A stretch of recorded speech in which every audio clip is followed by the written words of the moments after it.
Thank you, Madam President and colleagues. Recently we marked the 10-year anniversary of the deadliest industrial accident in the modern era. These were 1,134 avoidable deaths, and the Rana Plaza factory in Bangladesh sparked an international outrage and a litany of promises by major brands to clean up their supply chains. This tragedy should have been a wake-up call for citizens, governments and companies that business as usual was no longer sustainable. While there have been some improvements, it is fair to say that overall very little has changed.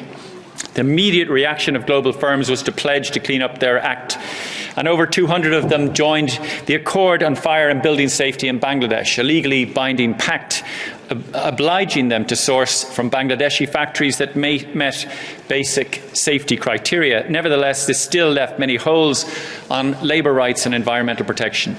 Many companies still turn a blind eye or simply refuse when it comes to looking after their workers and the environment.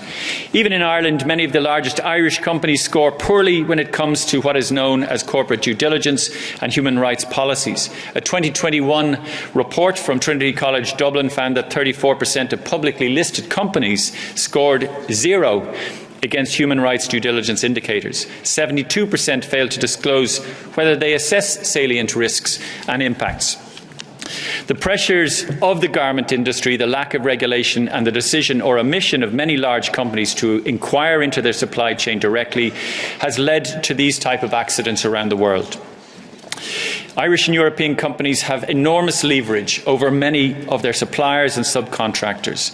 The connection of the Irish and EU economy to millions of workers around the world through global value chains comes with a responsibility. It was recently reported in the media that the EMEA headquarters of Shein would be located in Ireland. This is a company with zero transparency and a terrible environmental record, and it will be setting up in Dublin in just 10 years after the Rana Plaza disaster. It is for this reason that I would very much encourage colleagues to support the Corporate Sustainability Due Diligence Directive that will be before the House tomorrow. Thank you.